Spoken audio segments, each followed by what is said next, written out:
संविधान का भाग 12 बहुत ही संवेदनशील विषय से समाहित किया हुआ है।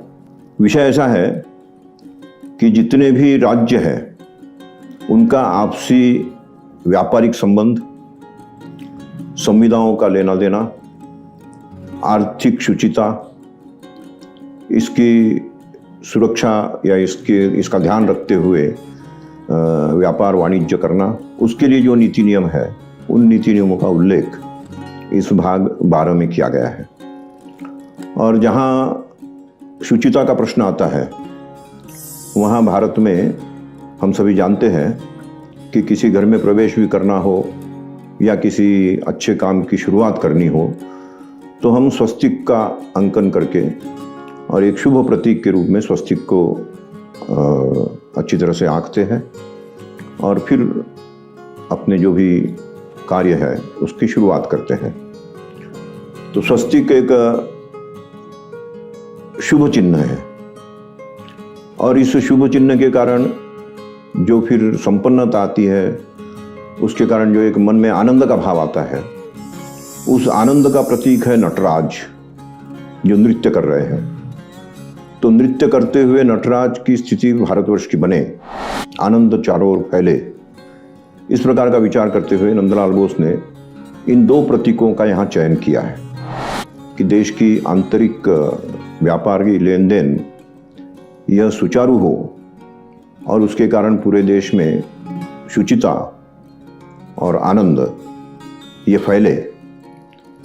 तो इन दो चिन्हों का उन्होंने यहाँ उपयोग किया है और इन दोनों चिन्हों को निश्चित रूप से उन्होंने सांचे के रूप में बनाकर और उस सांचे के द्वारा हिंदी और अंग्रेजी दोनों जो हस्तलिखित प्रतियां थी उन हस्तलिखित प्रतियों पर अंकित किया है।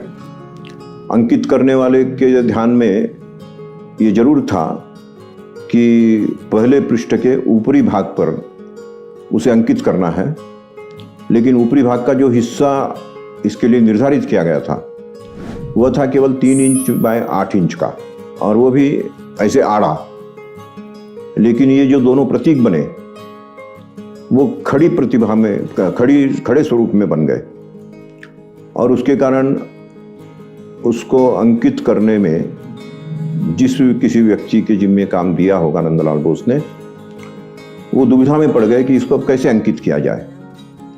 तो इसलिए उस सीमा को लांघते हुए उनको अंकित करना पड़ा और उसका फिर परिणाम ये हुआ कि इसके अंकित हो जाने के बाद सांचे से इसको अंकित कर दिया और उसके बाद जब लेखन का काम जिसके जिम्मे था उनके लिए जगह थोड़ी अटपटी सी हो गई, तो उन्होंने इस चित्र पर ओवरलैपिंग करते हुए लिखा और फिर अंत में ये सारा काम हो जाने के बाद इसकी किनारी का जो काम था वो जिसके जिम्मे था, उन्होंने भी देखा कि ये किनारी के बाहर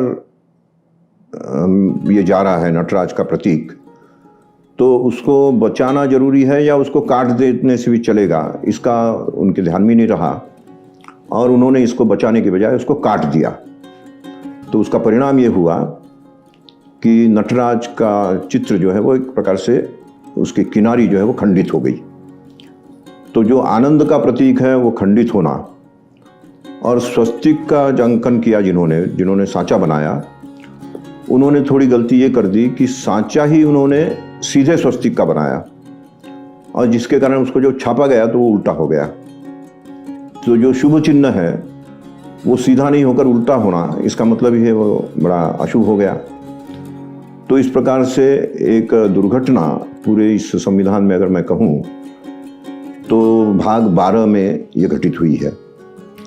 नटराज खंडित हो गए और स्वस्तिक उल्टा हो गया। ये तकनीकी कारण से हुआ है और इसलिए जब कभी संविधान को चित्रों के साथ छापा जाएगा तो उसमें इसे इस तकनीकी भूल को ठीक करते हुए छापा जाना चाहिए, ऐसा हमारी मांग है और यही बात मैंने अपनी इस पुस्तक में लिखी भी है। तो मैं समझता हूँ कि भारत सरकार जब कभी संविधान को चित्रों के साथ छापने का और आम जनता तक उन चित्रों का भाव ये पहुँचे, इस प्रकार का निर्णय लेगी तो इस तकनीकी भूल को सुधारते हुए और नटराज के चित्र को खंडित न करते हुए अखंड रखा जाए। स्वस्तिक जो उल्टा हो गया है उसको सीधा किया जाए, इस रूप में छापेंगे, यही अपेक्षा करते हैं। और जब ये स्वस्तिक का उल्टे होने की बात आई तो कई लोगों ने प्रश्न उठाया कि अच्छा इसका मतलब जो हिटलर ने गलती की थी वही गलती। तो मुझे फिर हिटलर के भी उस प्रतीक चिन्ह का अध्ययन करना पड़ा। तो उससे ध्यान में आया कि हिटलर ने इतनी बड़ी गलती नहीं की थी। हिटलर ने तो केवल जमा चिन्ह पर जो हम स्वस्तिक बनाते हैं उसकी बजाय गुणा चिन्ह पर स्वस्तिक बनाया और उसके कारण केवल स्वस्तिक तिरछा हुआ था। लेकिन यहाँ तो स्वस्तिक पूरी तरह से उल्टा हो गया है। क्लॉकवाइज जो होना चाहिए था वो एंटी क्लॉकवाइज हो गया। तो इस प्रकार से ये बहुत बड़ी गलती है। हालांकि कुछ परंपराएं ऐसी भी है जिसके बारे में मुझे कई लोगों ने बताया, जानकारी भी प्राप्त की मैंने।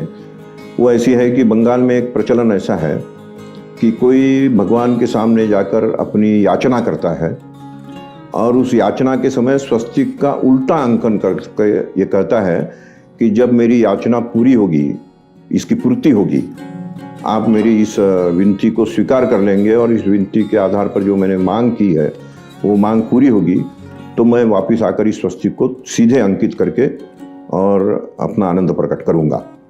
तो ये परंपरा है।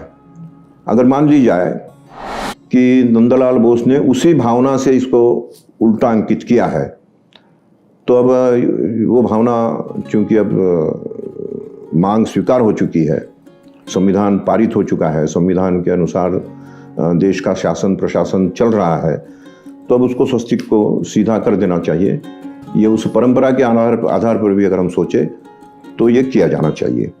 और इसलिए इन दो चिन्हों का संशोधन करते हुए हम भारत का आंतरिक व्यापार और आंतरिक शुचिता यह बनी रहे, इसका ध्यान रखेंगे। बस इतना ही इस विषय में मुझे कहना है। ये विषय किसी गलती के कारण कई चीज़ें जो स्पष्ट हो जाती है, अनावधान जिसको कहा जाए, असावधानी, तो असावधानी से कुछ चीज़ें जो स्पष्ट होती है, 12वें भाग के इस पहले पृष्ठ को हम देखेंगे तो ये सारी चीज़ें स्पष्ट हो जाती है।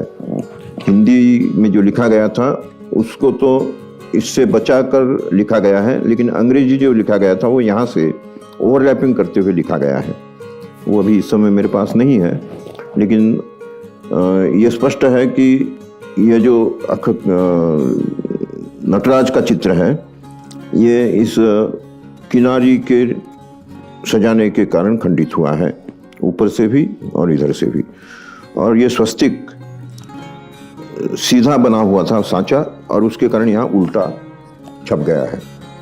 तो ये तकनीकी भूल इनके असावधानी के कारण हुई है, लेकिन उसके कारण ये बातें स्पष्ट हुई है कि संविधान का चित्रांकन पहले हुआ है, उसके बाद लिखा गया है और उसके बाद उसकी सजावट हुई है। ये 3 क्रम जो है वो इससे स्पष्ट होते हैं। धन्यवाद।